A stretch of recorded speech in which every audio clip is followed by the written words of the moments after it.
سے کالج کی وین جا رہی تھی جس میں نمرہ موجود تھی۔ وہیں دوسری جانب سے ان تینوں گاڑیوں نے ایک دم سے جب یو ٹرن لیا تو وین والے نے فوراً سے گاڑی کو بریک لگائی، ورنہ ایک بہت بڑا حادثہ ہو سکتا تھا۔ پیچھے آنے والی گاڑیوں نے بھی وین کو رکتے دیکھ کر بریک لگائی تھی، مگر شاید یہ اس کی انا پر ضرب ثابت ہوئی تھی۔ اگلے ہی پل گاڑی سے خوبصورت نوجوان باہر نکلا، بلیک کرتا شلوار میں ملبوس۔ وہ غرور شخصیت رکھنے والا غصے سے گاڑی سے نیچے اتر کر گاڑی کی کھڑکی بند کر چکا تھا۔ وین والا بھی نیچے اتر کر کہنے لگا کہ خان صاحب معاف کر دیجئے، میں تو بس گاؤں کی طرف جا رہا تھا، مجھے نہیں پتا تھا یہ آپ کی گاڑیاں ہیں۔ مگر وہ اگلے ہی پل غصے سے دھاڑ کر کہنے لگا، اندھے ہو گئے ہو کیا؟ دوبارہ اگر مجھے اپنے سامنے نظر آئے تو پھر دیکھنا تمہارا کیا حشر کرتا ہوں۔ اگر مجھے کہیں جانے کی جلدی نہ ہوتی تو پھر بتاتا۔ نمرہ نے جب یہ دیکھا تو غصے سے فوراً گاڑی سے نکل چکی تھی۔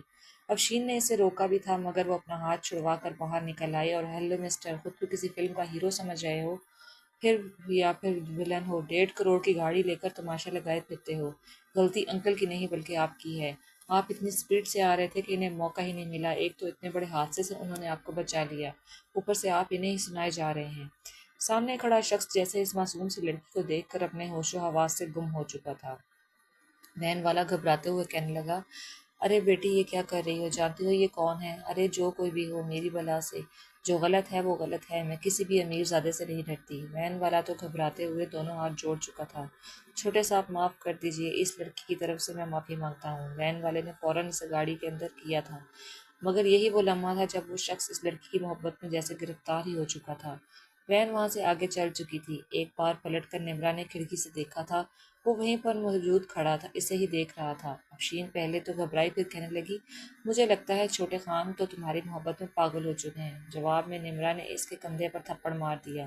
ارے چپ بھی کرو، مجھے ویسے ہی غصہ چڑھا ہے، تم پیار محبت کی باتیں لے کر بیٹھ گئی ہو۔ جواب میں افشین کہنے لگی، ہاں دعا کرو یہ محبت ہی ہو، ورنہ یہ لوگ تو غصے میں بس اپنی بندوقیں چلاتے ہیں، لوگوں کو ٹھکانے لگاتے ہیں۔ گاڑی گھر کے باہر رک چکی تھی۔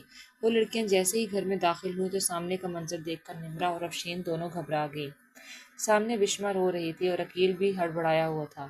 نمرہ فکر مندی سے کہنے لگی، کیا ہوا ہے؟ عقیل نے صرف 1 سیکنڈ لگایا تھا فیصلہ کرنے میں۔ اپنی بہن کو کہنے لگا، افشین تم چاچا ندیم کے گھر چلی جاؤ، جب تک میں نہ کہوں تم وہاں سے ایک قدم باہر نہیں نکالو گی۔ اگر راستے میں تم سے کوئی پوچھے بھی کہ عقیل کون ہے تو تم کہنا کہ میں اسے نہیں جانتی، جاؤ، اس افراتفری کو میں دیکھتا ہوں۔ لڑکیاں سمجھ نہیں پائیں آخر اصل ماجرا کیا ہے۔ وہیں بشمہ رو رہی تھی کہ میری بہن کے ساتھ آپ ایسا نہیں کر سکتے، یہ صرف آپ کی سالی نہیں بلکہ آپ کی خالہ کی بیٹی بھی ہے، آپ کی بہنوں جیسی ہے۔ عقیل کہنے لگا، ہاں ان کئی مہینوں سے تمہاری بہن اور باپ کا خرچہ اٹھا رہا ہوں، اب ان کا اتنا حق تو بنتا ہے کہ میرے لیے قربانی دے سکے، بدلے میں خالو کا اچھے سے علاج کراؤں گا، انہیں کسی چیز کی کمی نہیں آنے دوں گا، مگر اسے میرے لیے ہی قربانی دینی ہوگی۔ نمرہ کبھی اپنی بہن کا چہرہ دیکھتی اور کبھی بہنوئی کا۔ ہوا کیا ہے؟ بشمہ روتے ہوئے اسے بتانے لگی کہ تمہارے بھائی کا چھوٹے چودھری سے جھگڑا ہو گیا ہے، پیسوں کے لین دین کی کوئی بات تھی، غصے میں آ کر تمہارے بھائی نے چھوٹے خان سے ہاتھا پائی شروع کر دی، وہ گولی عقیل پر چلانے والا تھا مگر ہاتھ پائی میں گولی خان پر چل گئی، وہ موقع پر ہی مر گیا۔ یہ واقعہ 1 ہفتے پہلے پیش آیا، مگر اب جرگے کا فیصلہ ہے کہ عقیل اپنی بہن کو غنی میں ہمارے حوالے کرے گا یا پھر خون بہا کی رقم 2 کروڑ دے گا۔ نمرہ کے وجود میں تو جیسے کسی نے ایک ساتھ لاتعداد سوئیاں چبھوئی تھیں۔ وہ گھبراتے ہوئے کہنے لگی، نہیں میں کہیں نہیں جاؤں گی، آپ پولیس کو انفارم کریں، بتائیں آپ نے اپنی جان بچانے کے لیے یہ قدم اٹھایا تھا۔ مگر سنتا کون؟ عقیل نے اپنی بہن کو تو بچا لیا مگر اپنی سالی کو ایک بنی کی بہن چڑھا دیا تھا۔ ایک آخری بار اس نے التجائیہ نظروں سے تحرین بیگم کو دیکھا جو اسے ہی حقارت بھری نظروں سے دیکھ رہی تھی۔ کہنے لگی، لڑکی میرا جی چاہتا ہے کہ میں تمہیں نوچ نوچ کر تمہارے ٹکڑے کر ڈالوں، تمہارے بھائی نے میرے بیٹے کی جان لی، تم جیسے لوگ ایسے ہی حرام خور ہوتے ہو، تم لوگوں پر احسان کر دیا جائے تو خود کو ہمارے برابر سمجھنے لگتے ہو، یہاں پر جس قدر تکلیف دی جائے گی تمہارا وہ بھائی وہاں پر بیٹھ کر محسوس کرے گا، شاید اسی طرح ہمارے دل کو ٹھنڈک پہنچ سکے۔ روتے ہوئے وہ یہ بھی نہ کہہ سکی کہ یعنی کہ میں عقیل کی بہن نہیں بلکہ سالی، ان کی کزن، اور اپنی بہن کا گھر بچانے کی خاطر یہاں پر آئی، ورنہ باپ تو چارپائی پر تھا اور بشمہ کا گھر اجڑ جاتا۔ افشین اس کی بہنوں جیسی تھی، وہ چاہ کر بھی افشین کا نام نہیں لے سکتی تھی، کیونکہ جو قیامت اس پر اس وقت گزر رہی تھی پھر افشین پر گزرنا پڑتی۔ وہ روتے ہوئے آخری بار تحرین کے قدموں میں گر گئی، یہ کہنے لگی، آپ قانون اپنے ہاتھ میں کیوں لے رہے ہیں؟ عدالت ہے آپ کو انصاف دے گی، ان 2 مردوں کی لڑائی میں آپ ایک معصوم لڑکی کی زندگی کیسے برباد کر سکتی ہیں؟ آپ کی بھی تو کوئی بیٹی ہوگی۔ ابھی الفاظ اس کی زبان پر آئے ہی تھے کہ اویس اسے بالوں سے پکڑ کر سامنے پٹک چکا تھا۔ خبردار جو تو نے ہمارے گھر کی عورتوں کا نام لینے کی بھی کوشش کی تو اپنی اوقات میں رہ۔ مولوی صاحب نے کہا شروع کرے۔ اس کا سر میز پر لگنے کی وجہ سے خون کا ایک فوارہ ماتھے سے نکلا تھا۔ وہ وہیں فرش پہ بیٹھی تھی۔ مولوی صاحب نے کہا شروع کر چکا تھا۔ اویس جس قدر شاذر نظروں سے اسے دیکھ رہا تھا، بھائی کا انتقام تو وہ الگ ہی بات تھی، مگر حقیقت میں تو وہ اس لڑکی کی نازک جوانی پر اپنی سخت مہر سخت لگانا چاہتا تھا۔ نمرہ اظہر خان، آپ کا نکاح اویس خان سے کیا جاتا ہے، کیا آپ کو قبول ہے؟ ابھی الفاظ مولوی صاحب نے کہے تھے کہ سامنے دروازے پر ایک وجود نمودار ہوا۔ یہ کیا ہو رہا ہے یہاں پر؟ اس آواز پر سبھی چونکے تھے۔ روتی ہوئی نمرہ نے سمجھا شاید کوئی مسیحا اس کی مدد کے لیے آیا ہے۔ اس نے نظریں اٹھا کر دیکھا تو اس کے پیروں کے نیچے سے زمین نکل چکی تھی۔ مصطفیٰ خان اویس اس ونی میں آئی لڑکی سے نکاح کر رہا ہے۔ آنکھوں میں آنسو لیے وہ جھٹ سے کھڑی ہوئی تھی، دونوں ہاتھ جوڑ کر اس شخص کی طرف بھاگی تھی کہ شاید وہ مدد کر دے گا، مگر جب غور سے چہرہ دیکھا تو دماغ میں گھنٹیاں بج چکی تھیں، کیونکہ یہ تو وہی خان تھا جس سے وہ سڑک پر اچھی خاصی باتیں سنا کر آ چکی تھی۔ چھوٹے بھائی کے مارے جانے کا دکھ اپنی جگہ تھا، مگر وہ بھی پڑھا لکھا نوجوان تھا اور پولیس عدالت کے ذریعے انصاف چاہتا تھا۔ وہ تو کسی لڑکی پر بھی ظلم ہوتا نہیں دیکھ سکتا تھا، مگر جب اپنے سامنے کھڑی نمرہ کو دیکھا تو جیسے ہوش و واس سے بیگانہ ہو چکا تھا۔ رو رو کر سوجی ہوئی آنکھیں، چہرے پر زخموں اور نیل کے نشان دیکھ کر وہ تڑپ سا گیا تھا۔ ایک نظر اس پر ڈالنے کے بعد اس نے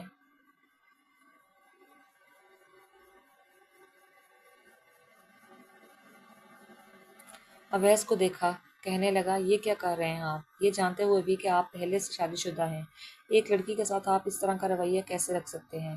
کوئی اس سے شادی نہیں کرے گا، سنا آپ نے؟ اویس خان نے خود سے چھوٹے لڑکے کو بولتے دیکھا، کہنے لگا مصطفیٰ شاید تم بھول رہے ہو، والد صاحب کے جانے کے بعد میں اس گھر کا بڑا ہوں، یہ لڑکی بنی ہو کر آئی ہے، اس کا نکاح اس گھر میں ہوگا، تبھی اس گھر میں رہ سکے گی۔ میں اگلے ہی پل مصطفیٰ نے ایک نظر اس لڑکی کو دیکھنے کے بعد کہا، نکاح ہی کرنا ہے؟ ونی میں آئی لڑکی کو نکاح کر کے اس گھر میں رکھتے ہیں تو اس کے ساتھ شادی آپ نہیں بلکہ میں کروں گا۔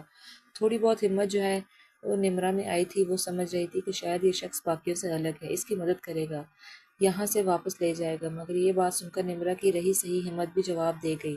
روتے ہوئے چیخ چیخ کر کہنے لگی، میں کوئی تم لوگوں کی زرخلید غلام نہیں ہوں، سمجھ کیا رکھا ہے آپ لوگوں نے مجھے؟ آپ لوگوں میں خوف خدا موجود نہیں؟ مجھے تم لوگوں میں سے کسی سے بھی شادی نہیں کرنی، خدا کے واسطے مجھے واپس جانے دو، میرا باپ نہ جانے کس حالت میں ہوگا۔ وہ روتے ہوئے فرش پر گر چکی تھی، مگر مصطفیٰ خان نے اسے بازو سے پکڑ کر اٹھایا اور بازو سے گھسیٹنے کے انداز میں صوفے پر پڑتا تھا۔ لڑکی تمہارے لیے کوئی راہ فرار نہیں ہے، تمہاری زندگی اس حویلی کی دیواروں سے ٹکرے مار مار کر ختم ہو جائے گی، مگر تمہیں اس حویلی سے باہر قدم نکالنے کی اجازت نہیں ملے گی۔ مولوی صاحب نے کہا شروع کیجیے۔ مصطفیٰ نے جس انداز میں کہا تھا، اویس غصے سے مٹھیاں بھیج کر پیچھے ہٹ گیا۔ روتی ہوئی نمرہ نے خود سے 5 سال بڑے مصطفیٰ کو دیکھا، جو پتہ نہیں اس سے اب کس کس بات کا بدلہ لینے والا تھا۔ اپنی عادات سے تو بے حد سخت مزاج اور ظالم لگ رہا تھا۔ روتے ہوئے اس نے نکاح قبول کر لیا، نکاح نامے پر سائن کیا اور مصطفیٰ خان اپنی جگہ سے اٹھ کھڑا ہوا۔ نرین بھائی، لڑکی کو میرے کمرے میں چھوڑ دیجیے، جب تک میں نہ کہوں کوئی اس لڑکی پر ہاتھ تک نہیں اٹھائے گا۔ یہ کہہ کر فون پر کسی سے بات کرتا مصطفیٰ وہاں سے جا چکا تھا، جبکہ اس لڑکی کو نرین بھائی مصطفیٰ کے کمرے میں چھوڑ کر جا چکی تھی۔ فرش پہ بیٹھی وہ سخت سسکی سے سسک کر رو رہی تھی۔ کچھ دیر بعد نہ جانے اس گھر میں کیا ہونے والا تھا۔ آنے والی زندگی بالکل تاریک اندھیروں میں ڈوبی ہوئی تھی۔ لیلا تو خوش تھی کہ اویس کی شادی اس لڑکی سے نہیں ہوئی، مگر اویس خانزادہ کے اندر آگ لگی تھی، جو کسی بھی طور پر کم ہونے کا نام نہیں لے رہی تھی۔ وہ بار بار چہل قدمی کرتا اس لڑکی کے نشیب و فراز کو یاد کر کے جھلس رہا تھا، سگریٹ پہ سگریٹ پھونک رہا تھا۔ اس نے سوچ رکھا تھا کہ آج کی رات اس لڑکی کی اذیت ناک رات بنا دے گا، اس کی جوانی کو نوچ کھائے گا، پل پل تڑپے گی، روئے گی، سسکے گی، مگر اس کی سسکیوں پر کبھی بالکل بھی رحم نہیں کرے گا۔ اس کے وجود کے ایک ایک حصے پر اپنی مہر ضبط کرے گا، مگر اپنی جگہ بھائی کے نکاح میں دیکھ کر تڑپ چکا تھا۔ رات کے تقریباً 11:15 بج چکے تھے جب نفرت اور بے چینی میں اویس اپنے بستر سے اٹھا۔ لیلا اس کے سینے پر سر رکھ کر سو رہی تھی۔ کچھ دیر پہلے صرف اور صرف لیلا کی خواہش پر ہی اس کے ساتھ ایک حسین رات بتا چکا تھا، مگر اس کے اندر موجود بے چینی کم نہیں پڑ رہی تھی۔ وہ شاید اب نمرہ کو پا کر ہی ختم ہونے والی تھی۔ اویس لیلا کے پہلو سے نکل کر وہ باہر آیا، اس کے آس پاس نظر دوڑا رہا تھا۔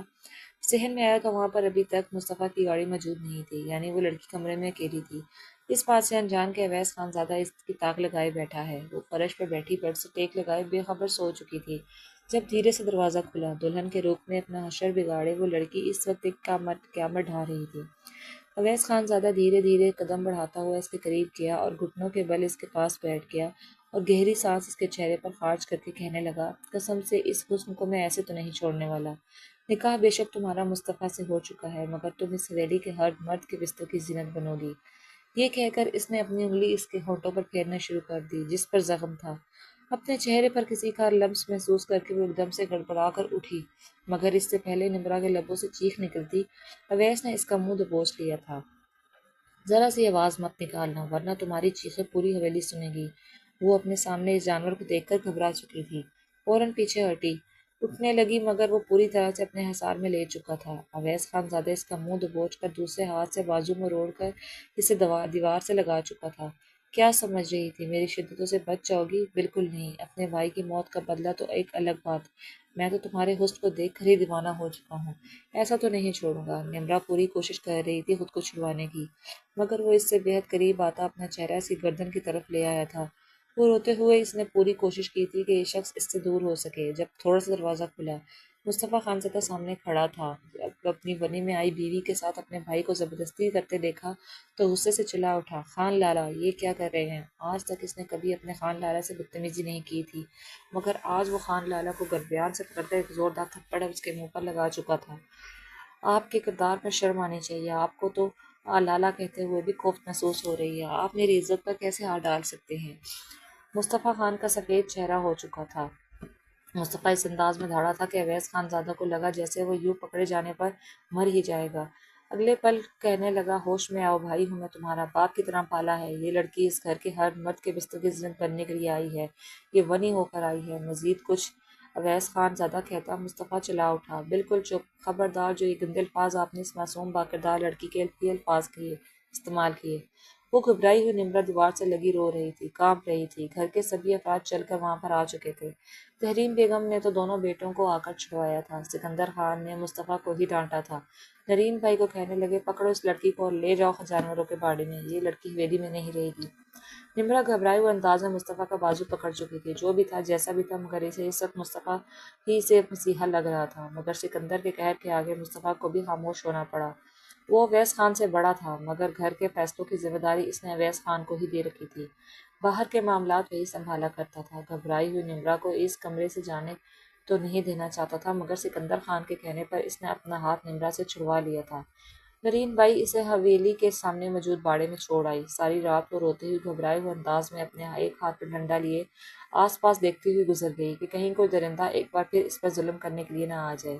اگلی صبح اس کی زندگی کی انتہائی ہولناک صبح تھی۔ باڑے میں کام کرنے والی ملازم اس کے ہاتھ میں جھاڑو دے کر کہنے لگی، او بیبی، چھوٹے خان سے شادی کر کے کیا سمجھ رہی تھی کہ تجھے اس گھر کی چھوٹی بہو کا درجہ مل جائے گا؟ کبھی نہیں، بالکل نہیں، چل اٹھ، جھاڑو اور صاف صفائی کر۔ خان بیگم نے تو صاف صاف الفاظ میں کہہ دیا کہ کل بنی میں ہو کر آنے والی لڑکی تم نوکروں کی بھی نوکرانی ہے، اس کا جیسا مرضی استعمال کرو، کوئی تم لوگوں کو روکنے ٹوکنے والا نہیں۔ کل رات جو تماشا تم نے حویلی میں لگوایا ہے نا، ایک ایک بات کا حساب لیا جائے گا تم سے۔ نمرا گھبرا چکی تھی۔ چپ چاپ نرین بھائی جیسے اس پر حکم چلا رہی تھی، وہ صاف صفائی کر رہی تھی۔ پورے باڑے کی جھاڑو لگانے کے بعد اسے وہ ایک طرف لے آئی۔ وہ کچرا اٹھانے لگی، نمرا کے ہاتھوں میں چھالے بن چکے تھے۔ ساری رات جاگ رہنے کی وجہ سے اس کا وجود درد کر رہا تھا، بخار میں بھی تڑپ رہی تھی، مگر یہ احساس کسے تھا؟ دل ہی دل میں کہہ رہی تھی، میں کبھی بھی آپ کو معاف نہیں کروں گی عقیل بھائی۔ اپنے ہاتھوں سے اٹھنے والے چھالوں پر ایک نظر ڈال کر جیسے اس نے کچرے کی طرف ہاتھ بڑھائے، اگلے ہی پل باڑے میں مصطفیٰ خان زادہ داخل ہوا جو کب سے حویلی سے اس لڑکی کو کام کرتے ہوئے دیکھ رہا تھا۔ اسے تو وہ پہلے ہی نظر میں شوخ و چنچل اور پراعتماد لڑکی کے طور پر بھائی تھی، مگر یہ حویلی اور اس کے حویلی کے اصول سے اندر تک توڑ چکے تھے۔ اس کا بھائی اپنی غلطی کی وجہ سے مارا گیا تھا، یہ بات اس حویلی کا ہر شخص جانتا تھا، مگر جان بوجھ کر اپنا پیسہ اور حکمرانی تو اس گھر کے لوگوں کا شیوا تھی۔ جیسے ہی وہ باڑے میں داخل ہوا تو فوراً سے سر جھکا کر نوکرانی سلام کرنے لگی، مصطفیٰ کی طرف دیکھے بغیر۔ جیسے ہی اس نے کچرے کی طرف ہاتھ بڑھایا، مصطفیٰ نے ہاتھ تھام لیا، کہنے لگا، یہ کیا کر رہی ہو تم؟ ہاتھ صاف کرو اپنے۔ جواب میں وہ گھبراتے ہوئے کہنے لگی کہ اس گھر کے مردوں کے ہاتھ کا کھلونا بننے سے بہتر ہے کہ میں یہ سارے کام کر لوں۔ نہ کردہ گناہ کی سزا مل رہی ہے تو کم از کم میری عزت تو محفوظ رہے۔ جو حالت اس کی ہو رہی تھی، مصطفیٰ نے اپنی انگلیاں اس کے ماتھے پر رکھ دیں۔ بخار میں تپتا وجود دیکھ کر وہ کہنے لگا، چلو میرے ساتھ، تمہیں تو تیز بخار ہو رہا ہے، چلو میں تمہیں ڈاکٹر کے پاس لے چلتا ہوں۔ نمرا انکار کرنے لگی، کہنے لگی، میری دوا میرے ماں باپ ہے، میرے بابا ہیں، مجھے میرے بابا کے پاس لے جائیں۔ مگر مصطفیٰ اس کا ہاتھ پکڑے ہوئے اسے اپنے ساتھ گاڑی میں بٹھا چکا تھا۔ نوکرانی سارا ماجرا دیکھنے کے بعد سیدھا حویلی کے اندر بھاگی تھی۔ غضب ہو گیا خان بیگم، غضب ہو گیا۔ یہ تو حویلی کے نسل در نسل چلے آ رہے دستور ہی بدل گئے۔ نوکرانی نے جب لگائی بجائی کرنا شروع کی تو تحریم بیگم جو ابھی ابھی اٹھ کر اپنے کمرے سے باہر آئی تھی، اس نوکرانی کو دیکھ کر کہنے لگی، کیا غضب ہو گیا، اب کیا قیامت آ گئی؟ ایک تو جب سے یہ لڑکی اس گھر میں آئی ہے ہم پر تو بس قیامتیں ہی ٹوٹ رہی ہیں۔ اب کیا ہو گیا؟ وہ نوکرانی کہنے لگی، آج تک اس خاندان میں بنی ہو کر آنے والی لڑکیوں کے ساتھ کیسا سلوک بڑھا گیا ہے، وہ کسی سے بھی ڈھکا چھپا نہیں ہے۔ ارے پہلے زمانے میں تو بنی میں آنے والی لڑکیوں کو چنوا دیا جاتا تھا، مگر یہ کیسی لڑکی ہے؟ کل نکاح ہوا اور آج چھوٹے خان اسے اپنے ساتھ گاڑی میں بٹھا کر بڑے اسپتال لے کر گئے ہیں کہ ہلکا سا بخار ہی تو ہوا تھا، ابھی تو اس نے یہاں پر بڑی تکلیفیں سہنی تھی۔ ارے ناس پٹی ظالم کی، جس نے ہمارے چھوٹے خان بابا کو اتنی بے رحمی سے مار دیا، اور یہاں ہمارے چھوٹے خان ہیں جن کو اپنے بھائی کی موت کی پرواہ ہی نہیں، اور اس لڑکی کو لے کر گھوم رہے ہیں۔ تحریم بیگم تو غصے سے بے پر اٹھی تھی۔ لیلا کہنے لگی، مجھے تو لگتا ہے مصطفیٰ کے دل میں پہلے اس لڑکی کے لیے کچھ تھا، تبھی اس کا اتنا خیال کر رہا ہے۔ تحریم بیگم غصے سے اپنے ہاتھ اور ڈٹ چکی تھی۔ وہ اسپتال پہنچ چکے تھے۔ ڈاکٹر نے دوا دینے کے بعد کچھ دیر وہیں پر نمرا کو آرام کرنے کو کہا۔ جس طرح نمرا کی حالت تھی، ڈاکٹر کہنے لگے، ایسا لگتا ہے جیسے ان پر کسی نے بے تحاشا ظلم کیا ہے۔ ڈاکٹر نے نمرا کو سکون کے انجیکشن لگا دیا تھا، وہ وہیں پر سو چکی تھی، اپنے دونوں ہاتھ ایسے پشت پر باندھے۔ مصطفیٰ خانزادہ اتنی دیر اس لڑکی کو دیکھتا رہا جیسے اس سراپے پر اپنا دھیان کر رہا تھا۔ اس کے دل میں محبت جوش مار رہی تھی، دل ہی دل میں وہ سوچ چکا تھا کہ یہ لڑکی میری پہلی نظر کا پیار ہے۔ اب تک مصطفیٰ خانزادہ کو بہکایا نہیں پایا تھا، اس لڑکی میں کچھ تو خاص ہے جو مصطفیٰ خانزادہ یا اس کے طرف کھینچ سے چلا گیا ہے۔ اس لڑکی کو تو وہ کسی کے ہاتھ ضائع نہیں ہونے دے گا۔ 3 گھنٹے پرسکون سونے کے بعد نمرا کی آنکھ کھلی تو مصطفیٰ خان وہیں سامنے ہی بیٹھا تھا۔ گھبراتے ہوئے اس نے فوراً سے کنولا اپنے ہاتھ سے اتارنا چاہا، مگر مصطفیٰ اس کا ہاتھ تھام چکا تھا۔ پریشان نہ تھا ہو، سب کچھ ٹھیک ہے، ریلیکس، نرس آ کر تمہارا کنولا خود اتار دے گی، بس تھوڑی سی ٹرپ رہ گئی ہے۔ مصطفیٰ کا نرم لہجہ دیکھ کر نمرا گھبرا چکی تھی۔ اسے خود سے گھبراتا دیکھ کر کہنے لگا، ڈر کیوں رہی ہو؟ جانتا ہوں تمہارے ساتھ بہت برا ہوا ہے، میں تمہارے ساتھ بات کرنا چاہتا تھا، لیکن حالات ہی ایسے ہو گئے کہ میں کچھ کر نہیں پایا۔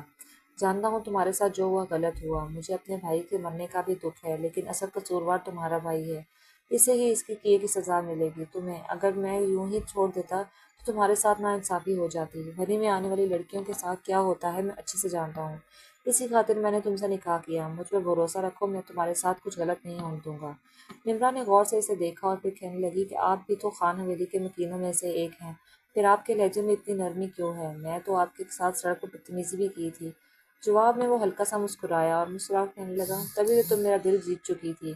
مجھے یہ ڈری سہمی روتی ہوئی لڑکیاں بالکل نہیں پسند، بے دھڑک بات کرنے والی، کسی سے بھی اپنے حق کے لیے لڑ جانے والی لڑکیاں پسند ہیں۔ تمہارا یہ روپ دیکھ کر میرے دل میں بہت دکھ ہوا ہے، مگر فکر مت کرو، جب تک میں زندہ ہوں تمہارے ساتھ کچھ غلط نہیں ہونے دوں گا۔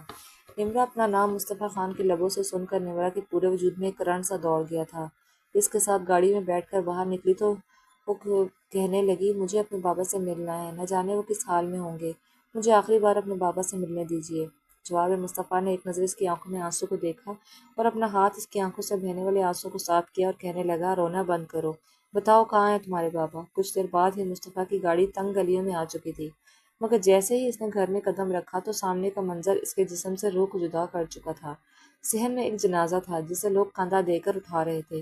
سامنے اس کی بہن بے حس و حرکت سختی کی کیفیت میں پڑی ہوئی تھی، کلمہ شہادت پڑھا جا رہا تھا کیونکہ اظہر صاحب گزشتہ رات انتقال کر چکے تھے۔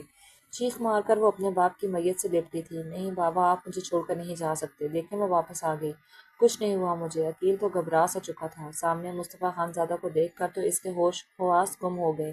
چیخ چیخ کر روتے ہوئے کہنے لگی، یہ سب کچھ کرنا چاہتے تھے نا آپ، اسی لیے لائے تھے مجھے اور میرے بابا کو یہاں پر، ہم اپنے گھر میں ہی خوش تھے، آپ نے اپنے گناہوں کی سزا کی بھینٹ مجھے چڑھا دیا اور میرے باپ کو چڑھا دیا۔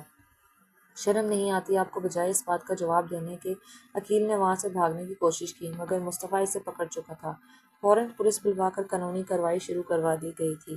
دونوں بہنیں گلے لگ کر کتنی دیر روتی رہیں اور وہاں پر بھی راز کھل چکا تھا کہ نمرا تو بے قصور ہے، ونی میں تو افشین کو آنا چاہیے تھا، نہ کہ نمرا کو۔ رات گہری ہو رہی تھی، حویلی واپس لوٹنا بھی ضروری تھا۔ مصطفیٰ نے یہ وعدہ کیا کہ وہ نمرا کو ایک آنچ بھی نہیں آنے دے گا، یہ اب اس کی ذمہ داری ہے، وہ حویلی میں کسی کو بھی اس پر انگلی تک اٹھانے نہیں دے گا۔ آپ بے فکر رہیں، نمرا آنا تو نہیں چاہتی تھی مگر وہ مصطفیٰ کے ساتھ چل پڑی۔ اس کی روتی ہوئی سکیاں مصطفیٰ کی آنکھوں میں بھی بار بار پانی لا رہی تھیں۔ نمرہ کو کوئی سہارا نہ ملا تو وہ مصطفیٰ کے سینے سے لگ کر پھوٹ پھوٹ کر روتی رہی۔ وہ اس گاڑی راستے میں روک چکا تھا۔ کتنی دیر اس کا دل بہلاتا رہا، اسے اپنے ہونے کا احساس دلاتا رہا۔ جب دونوں گھر پہنچے تو سامنے تحریم بیگم کچہری لگا کر بیٹھی تھی۔ نمرہ تو مصطفیٰ کے پیچھے چھپ گئی مگر تحریم بیگم کہنے لگی، چھوڑو اس لڑکی کا ہاتھ، یہ ہماری مجرم ہے، تم اسے کیسے اپنی بیوی تسلیم کر سکتے ہو؟ جواب میں بڑے ہی باہمت انداز میں مصطفیٰ خان زادہ نے کہا کہ میں اسے اپنی بنی میں نہیں سمجھتا، یہ لڑکی ہمارے گھر کی عزت ہے اور میری بیوی ہے، اگر آپ لوگ اسے اس گھر میں وہ مقام نہیں دے سکتے تو میں اسے یہاں سے لے کر شہر چلا جاؤں گا۔ خان بیگم اپنے بیٹے کا چہرہ دیکھنے کو ترستی رہیں گی۔ ایک بیٹا تو اپنے حرکتوں کی وجہ سے موت کی گھاٹ اتر گیا، اب دوسرے کو کیوں زندہ ہوتے ہوئے بھی نظروں سے دور کرنا چاہتی ہے؟ یہ ہم سبھی لوگ جانتے ہیں کہ آپ کا بیٹا مجبور لوگوں کو قرض دے کر پھر بندوق کی نوک پر سود سمیت نکلوایا کرتا تھا۔ جہاں پر یہ سارا حادثہ ہوا وہاں کی CCTV فوٹیج بھی پولیس کو مکمل مل چکی ہے۔ بندوق کیل پر آپ کے بیٹے نے تانی تھی، آپ کے بیٹے نے اپنی جان بچانے کے لیے ہاتھا پائی گولی چل گئی، گولی اسی کو ہی لگ گئی۔ حقیقت سامنے تھی مگر پھر بھی حویلی کے مکین ماننے کو تیار نہیں تھے۔ نمرہ کئی روز سے کمرے سے باہر نہیں نکلی تھی۔ مصطفیٰ خان کے کہنے پر نریم بھائی سے کمرے میں کھانا بھجوا چکی تھی، وہ کھا لیا کرتی تھی۔ دھیرے دھیرے مصطفیٰ کی اچھائیاں دیکھ کر، اس کی اتنی اپنائیت اور خیال دیکھ کر نمرہ کی سوچ بھی بدلنے لگی۔ وہ دل میں مصطفیٰ کے لیے محبت آنے لگی تھی۔ وہ بھلے ہی اس کے نکاح میں تھی اور پچھلے 2 مہینوں سے اس کے ساتھ یہاں پر موجود تھی مگر ایک بار بھی اس نے اپنا حق وصول کرنے کی کوشش نہیں کی تھی۔ حویلی کے لوگوں نے جب بار بار نمرہ کی تصدیق کی تو مصطفیٰ خان نمرہ کو ان سب سے دور لے کر شہر چلا گیا۔ یہاں پر اس کا اپنا اپارٹمنٹ موجود تھا۔ نمرہ سمجھ نہیں پا رہی تھی کہ آخر یہ شخص اس کے اتنا اپنے گھر والوں سے دور رہ کر ثابت کیا کرنا چاہتا ہے۔ یہ تو وہ محسوس کر چکی تھی کہ مصطفیٰ خان اس سے محبت کرتا ہے۔ کوئی بھی محبت اور احساس کے بغیر اتنے بڑے بڑے قدم نہیں اٹھا پاتا، مگر پھر بھی شاید وہ مصطفیٰ سے اقرار کروانا چاہتی تھی۔ بس کھانا بنانے کے بعد نہا کر اپنے لمبے گھنے بالوں کو کھولے وہ آئینے کے سامنے آئی، ان میں کنگھی پھیر رہی تھی، پانی کی بوندیں ٹپک کر اسی گردن کو بھگو رہی تھی۔ نہ جانے کب بغیر دستک دیے مصطفیٰ خان زادہ کمرے میں داخل ہوا۔ سر سے لے کر پاؤں تک پورے سراپے کو غور سے دیکھنے کے بعد اب تک خود پر قابو پائے ہوئے مصطفیٰ خان زادہ کی تو جیسے ایک قدم بہک رہے تھے۔ وہ قدم بقدم چلتا ہوا اس کے قریب آیا اور اگلے ہی پل اپنا ہاتھ نمرہ کی کمر پر رکھ دیے، بے ساختہ اپنے لب اس کی گردن پر رکھ چکا تھا۔ جب نمرہ نے ایک دم سے آئینے میں ابھرتا ہوا مصطفیٰ کا عکس دیکھا تو پورا وجود لرز چکا تھا، مگر اس نے ہٹنے کی کوشش نہیں کی تھی، وہ اپنی آنکھیں بند کر چکی تھی، مصطفیٰ کے وجود کو اپنے قریب محسوس کر رہی تھی۔ مصطفیٰ نے اپنا لمس اس کی گردن سے ہٹا کر ماتھے پر رکھ دیے، پھر کان کے قریب سرگوشی کر کے کہنے لگا، تم بے حد خوبصورت ہو، وہ مصطفیٰ خان زادہ تمہاری محبت میں مبتلا ہو چکا ہے، اس لاعلاج مرض کی دوا صرف اور صرف تم ہو، تمہیں پا کر میں مزید تمہارے عشق میں سرشار ہونا چاہتا ہوں۔ نمرہ کچھ کہنا چاہتی تھی مگر مصطفیٰ خان زادہ کی شدتوں کو دیکھ کر وہ کچھ بول ہی نہ پائی، اسے بولنے کا کچھ موقع ہی نہ ملا۔ جب بڑے ہی پیار سے مصطفیٰ خان اسے بیڈ پر لے گرایا اور اپنی محبتیں اس پر نشاور کرنے لگا۔ ایک پل کو تو مصطفیٰ کو دیکھ کر وہ گھبرائی تھی، اسے اس لمحے سے خوف آتا تھا، مگر جس قدر محبت اور نرمی کا مظاہرہ مصطفیٰ نے کیا تھا وہ سارا ڈر تو کہیں غائب ہی ہو چکا تھا۔ وہ لمحے اس کی زندگی کے حسین ترین لمحے تھے جب مصطفیٰ نے اسے باقاعدہ اپنی بیوی ہونے کے لیے کے رتبے پر فائز کیا تھا۔ جب نمرہ اپنے ہوش میں واپس لوٹی تو مصطفیٰ کا وجود کا بوجھ اپنے اوپر محسوس کر کے فوراً ہی ہٹی تھی، چہرہ چھپائے وہ شرما سی گئی، مگر مصطفیٰ اس کے چہرے سے ہاتھ اٹھا کر کہنے لگا، شرمانا کیسا، آخر تو میری من چاہی بیوی ہو، تمہیں ہر فکر ہر پریشانی سے دور یہاں پر لایا اس لیے تاکہ تمہاری آنکھوں میں آنسو نہ دیکھ سکوں۔